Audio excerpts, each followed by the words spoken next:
à toutes et à tous et bienvenue sur ce plateau installé au cœur du salon européen, le salon référent pour les professionnels de la boulangerie-pâtisserie en France et à l'international. Nous sommes sur le stand de la Confédération nationale de la boulangerie et boulangerie-pâtisserie française.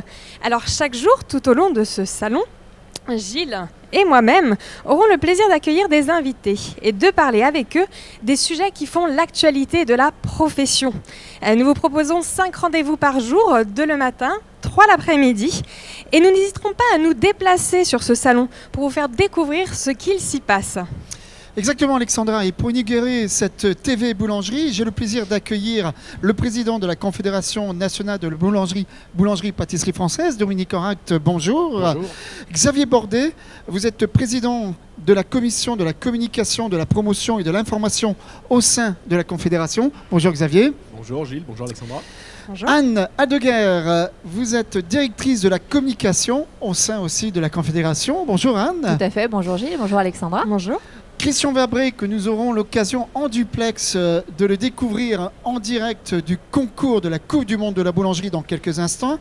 Et enfin, Luc Dubanché, vous êtes directeur de la division Syrah Food et commissaire, surtout du commissaire général de ce merveilleux salon. On va en parler dans quelques secondes. Merci. La question est au président, Dominique Enracte. Le salon européen devait avoir lieu justement en janvier dernier. Il a dû être reporté à cause des risques sanitaires qu'on connaît malheureusement. Beaucoup d'événements ont ainsi été annulés d'ailleurs ou reportés. Un coup dur encore pour les métiers de bouche et notamment pour les boulangeries, pâtisseries. Nous avions fait un point, souvenez-vous, post-confinement en septembre, lors du Syrah à Lyon. Dominique Enracte, vous étiez présent. Est-ce que vous pouvez nous dire comment aujourd'hui se porte la profession face aux aléas de la crise sanitaire? Ça, c'est ma première question. Et aussitôt, est-ce que les boulangeries parviennent à trouver aujourd'hui leur équilibre? Bah écoutez, effectivement, on avait fait un premier point, on était en sortie de crise, donc on était plutôt optimiste pour ce qui allait se passer, parce que la profession va bien dans le sens où c'est quand même le commerce préféré des Français, et on sait que le côté lien social, qualité, tout ça fait que les consommateurs quand même aiment leur boulanger. Donc ça, c'était plutôt optimiste. Seulement, on s'aperçoit là aujourd'hui qu'on a eu des problèmes de matières premières, problèmes d'énergie, et à cause de la crise d'Ukraine, effectivement encore des problèmes de matières premières qui viennent avec puissance 10. Donc il y a beaucoup de sujets à traiter, beaucoup de choses à voir, et effectivement on compte sur ce 24e salon pour peut-être en parler. On a, vous savez, un stand de 200 mètres carrés à la Confédération, où je vous invite à venir nous voir. On a tous nos partenaires, et effectivement on pourra aussi avec tous nos élus, qui sont les élus du bureau, du conseil d'administration, pour pouvoir nous rendre visite et pouvoir discuter de tous ces sujets qui sont importants. C'est vrai qu'on sort d'une crise, donc à la fois économique et sanitaire avec le Covid, maintenant Ukraine. Qu'est-ce que vous craignez exactement avec cette guerre Ukraine? Alors écoutez, avec ces sujets sont très importants, puisque indirectement, sans être engagé dans cette guerre en Ukraine, on va avoir des problèmes de matières premières qui sont, on entend parler tous les jours, du blé qui arrive à avoir des pointes à 460 €. C'est pas tout de suite, c'est dans quelques mois, c'est ça? Ça, c'est dans quelques mois qui sont couverts, mais ça arrivait très rapidement. Et si les ports de la mer Noire continuent à être bloqués, tout ce qui est Maghreb, Afrique et tout, qui se fournissent à 80% en Ukraine, vont se répartir un peu partout. Et c'est vrai que ça va donner des cours qui montent. Mais il n'y a pas seulement ça. Ces grains, c'est du blé et de la farine, mais c'est aussi la nourriture des animaux. Et on voit, là, on commence à avoir des problèmes d'œufs. On a des problèmes d'huile arachide, il n'y en a plus. Je vois dans les magasins, ils les vendent, c'est déjà millimétré. Donc ce qui fait que ça a des conséquences très très graves, et notamment l'énergie. On voit hier, un traiteur me disait il avait 2000 € d'électricité, en ce moment à 8000 € dans son entreprise. Exact. Donc on attend des aides gouvernementales, effectivement. Ça a été déjà fait pour les moins de 36 kilos. Mais là aussi, pour les gros, le Jean Castex, ça va annoncer des mesures qu'on attend concrètement, ce qu'on va pouvoir faire pour aider nos artisans. En tout cas, la Confédération, toute équipe, vous vous battez auprès de l'État pour pouvoir donc avoir le maximum d'aide. Alors, restons optimistes, Président. On revient sur le salon européen, ici, Porte de Versailles à Paris, qui a finalement lieu. Enfin, je dirais, c'est plutôt encourageant, j'allais dire, pour la suite, non? Oui, tout à fait. C'est quand même une bonne nouvelle, déjà, que ce salon ne soit pas annulé, mais reporté. Alors, pas simple pour les organisateurs, on les remercie. Pas simple non plus pour nos partenaires, qui sont obligés de déplacer toutes leurs équipes, et aussi pour tous les élus qui vont venir nous voir, etc. Mais par contre, c'est une bonne nouvelle. C'est une bonne nouvelle parce qu'on s'aperçoit que les gens ont besoin de se voir, de se déplacer, de voir des nouveautés. Là, on va avoir 4 ou 5 émissions par jour qu'on pourra mettre sur le web, mais il y a aussi toutes les nouvelles techniques, les écoles, les formations, les meuniers, les équipementiers, tout ça qui sont là. Et c'est vrai que ça fait du bien. Je veux dire, un salon, ça veut dire que c'est la progression dans notre métier, et c'est aussi peut-être la fin de la crise Covid en tout cas. Exactement, c'est pas moins de 300 exposants. On va parler avec vous, Luc, dans quelques instants ici, et des milliers de visiteurs durant ces 4 jours. La Confédération ne pouvait pas être présente une fois de plus sur ce salon. Vous avez mis en place un magnifique stand que vous voyez peut-être pas, mais en tout cas on va le découvrir avec les duplex Alexandra tout à l'heure et tout au long des 4 jours, amis téléspectateurs. Je vous invite d'ailleurs à venir voir sur le stand si vous avez la possibilité de venir sur Paris et de découvrir les membres de la Confédération. Est-ce que vous pouvez nous présenter en quelques mots le stand, Président, ce qui va se passer durant le 4 jours? Que vous pouvez proposer aussi aux boulangers? Il y a tous les membres, il y a la filière de la boulangerie. Bah écoutez, il faut absolument venir sur la Confédération, parce que la Confédération, c'est la maison des boulangers, hein, et donc on a tous les élus qui viennent de toute la France qui sont là, représentants pour répondre aux questions. On a aussi donc le Grand Paris qui est à côté de nous. On a nos partenaires, la MAPA, AG2R, on a les mutuelles de la boulangerie, on a tous ces gens-là qui sont prêts à répondre à toutes les questions. Donc on a aussi la Coupe du Monde, bien sûr, qui est toute voisine, avec lequel on aura quand même des liens très très forts. Donc c'est vraiment quelque chose de très important de venir voir à la Confédération. Exactement, et on aura l'occasion d'en parler, parce que vous parlez de la Coupe du Monde de la boulangerie, des concours que vous organisez ici sur le salon européen. Voilà Alexandra pour cette intro avec le président Dominique Enract. Dominique Enract nous laisser parce qu'il a des rendez-vous et c'est normal, hein, exactement, un programme bien chargé. Merci, et puis on se retrouvera plus tard sur d'autres plateaux. Pour nous allons continuer avec Xavier Bordet. Alors Xavier Bordet, je rappelle, vous êtes président de la commission de la communication, de la promotion et de l'information au sein de la Confédération. En 2022, vous misez beaucoup sur les réseaux sociaux et notamment avec une nouvelle émission web télé, Café Croissant. Est-ce que vous pourriez nous en parler un petit peu de cette stratégie de communication ? Tout à fait, Alexandra. Le but est de pouvoir communiquer avec les outils d'aujourd'hui. On voit beaucoup aujourd'hui qu'on communique de plus en plus avec nos smartphones, on consomme smartphones, donc voilà. Nous, on a encore un métier très artisanal où on a besoin des mains et d'un savoir-faire, mais par contre, on a besoin de savoir le dire et de savoir le dire autrement et avec ce que consomment les gens. Donc, cette nouvelle web TV est là pour pouvoir donner de l'information tous les mois très réactivement. Parce que le but est d'être très réactif au jour d'aujourd'hui, hein, comme le président a pu nous le dire. On s'aperçoit que les choses vont très très vite. La guerre en Ukraine, je pense qu'il y a 3 mois, on n'aurait même pas pensé. Je pense que vous, moi et beaucoup d'autres n'auraient jamais pouvoir vivre une pandémie. Donc on voit qu'il faut être très très réactif. Donc on était déjà doté de réseaux sociaux, Facebook, Twitter, Instagram et ainsi de suite. On a le journal de la boulangerie aussi qui est là 2 fois par mois. Mais il fallait qu'on puisse se doter d'une émission qui puisse être au goût du jour. Donc déjà, voilà, on aime beaucoup regarder toutes ces petites émissions. Café Croissant s'y prête bien et d'avoir de l'information vraiment synthétique. Donc le but n'est pas de rentrer dans le fond des dossiers, mais de pouvoir donner à tous nos collègues un maximum d'informations en un temps réduit et de pouvoir le balayer et faire en sorte qu'eux aussi puissent le regarder quand ils ont envie. Parce que l'avantage de Café Croissant, c'est que vous pouvez mettre dans un coin du fournil et écouter ce qui se dit en même temps qu'on fait autre chose, qu'on roule des croissants ou autre. C'est une information qui est très très facilement consommable et qui peut permettre d'informer tous nos collègues. Et aujourd'hui, on voit que l'information, on en reçoit beaucoup par mail, par texto. On a du mal à la digérer parce que le temps de tout lire, c'est compliqué. Et il nous semblait primordial de pouvoir se doter de cette web TV pour pouvoir informer facilement nos collègues. Voilà pour la web TV, Alexandra, on parle d'un digital et nous y sommes en plein cœur aujourd'hui, puisque je vous le disais en préambule avec Alexandra, nous sommes ici aussi avec la TV Boulangerie, 4 jours d'animation, une vingtaine d'émissions qui aura l'occasion de se réaliser ici en direct.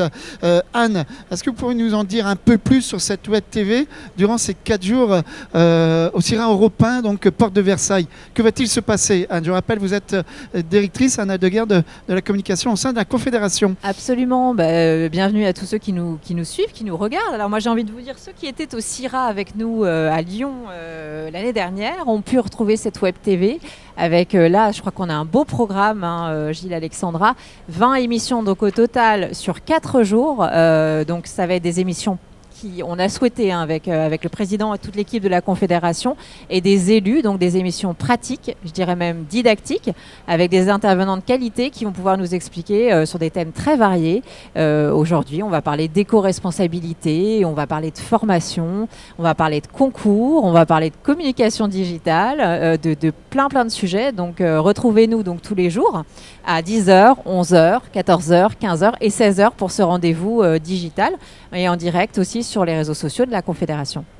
Voilà, donc un programme riche et intéressant. Varié, absolument. Alexandra, vous allez nous quitter. Tout à fait, Gilles. Et non, pas définitivement, je vous rassure. Définitivement. Parce que là, vous allez être en duplex à quelques pas d'ici de la Coupe du Monde où vous allez interviewer le co-organisateur Christian Vabré, l'un des meilleurs. Au cœur de l'action pour vous montrer un petit peu comment ça se passe. Et puis, bien sûr, avoir les mots de Christian Vabré sur place. Écoutez, écoutez, voilà, on se retrouve dans quelques instants. L'occasion donc de parler avec Luc Dubanché. Luc Dubanché, vous êtes directeur de la division CIRA Food et commissaire général du salon ici européen CIRA Food. Alors, je me pose plein de questions. CIRA Food, européen, qu'est-ce qu'on doit retenir exactement? Le titre exact du salon, c'est quoi? CIRA européen, voilà. De construction de marque, c'est pas à la directrice de la communication de la Confed que je vais apprendre ce que c'est, depuis maintenant 2 ans. Et donc on a réuni sous une même marque ombrelle celui de CIRA Lyon, Food, CIRA Lyon, mais aussi CIRA Green, mais aussi les 2 concours qui sont Bocuse d'Or, Coupe du Monde de la pâtisserie, un festival qui s'appelle Omnivore. Tout s'appelle CIRA quelque chose, et donc CIRA européen, avec l'accord évidemment des propriétaires de ce salon qui est équipe. Nous avons créé CIRA européen qui aussi apporte, je crois, on parlait de digitalisation, aussi un nouveau visage, une nouvelle image d'un salon qui évolue dans le temps, avec une profession qui évolue dans le temps. Et CIRA européen marque aussi, oui, l'arrivée du digital, l'arrivée aussi des contenus, parce que je crois qu'un salon, c'est avoir 300 exposants et marques, c'est formidable, ça fait partie évidemment de ce qu'attendent les milliers de visiteurs de la profession, mais c'est aussi pouvoir proposer à ces mêmes visiteurs de l'accompagnement et du contenu. Alors il peut être digital, on a aussi une application qui s'appelle CIRA Food sur lequel on va retrouver européen et tous les rendez-vous.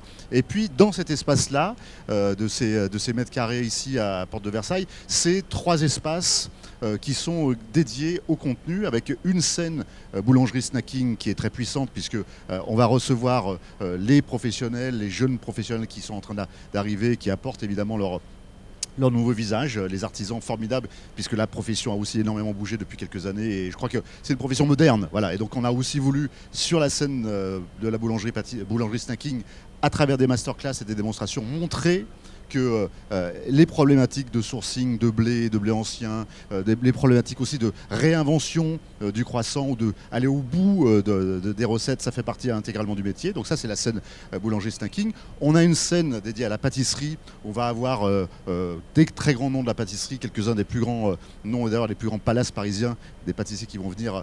Je crois qu'il y a même la maison Pic qui est présente également pendant les 4 jours du salon pour des masterclass. Et puis un forum qui est un peu le pendant de votre plateau ici, où on va aussi aborder toutes les grandes thématiques qui sont liées à la boulangerie contemporaine, à la boulangerie artisanale, à l'ensemble de la filière. C'est ces contenus qui fait que le salon CIRA européen est un salon qui est connecté à son évolution, connecté au monde entier, puisque c'est aussi un salon international. Et c'est à travers ces contenus qu'on arrive aussi, je crois, à montrer une image que vous défendez jour après jour aussi à la Confédération, d'un métier moderne, contemporain, inventif et qui bouge avec le monde. Voilà. Alors nous sommes dans un grand hall, le plus grand donc ici de Porte de Versailles européen. C'est combien d'exposants que vous avez donc 300 exposants et marques. 300 quand même. On a eu un retrait parce qu'on a aussi eu évidemment malheureusement avec la crise où c'est compliqué les salons. CIRA Lyon est un outil puissant également pour la boulangerie-pâtisserie chaque année, et donc CIRA Lyon a été décalé et a eu en septembre, donc ce qui a provoqué aussi un décalage. On a eu également le Covid, vous le disiez tout à l'heure, et donc Europa n'a pas pu se tenir C'était prévu en janvier pour ce salon. Voilà, vous l'avez redécalé.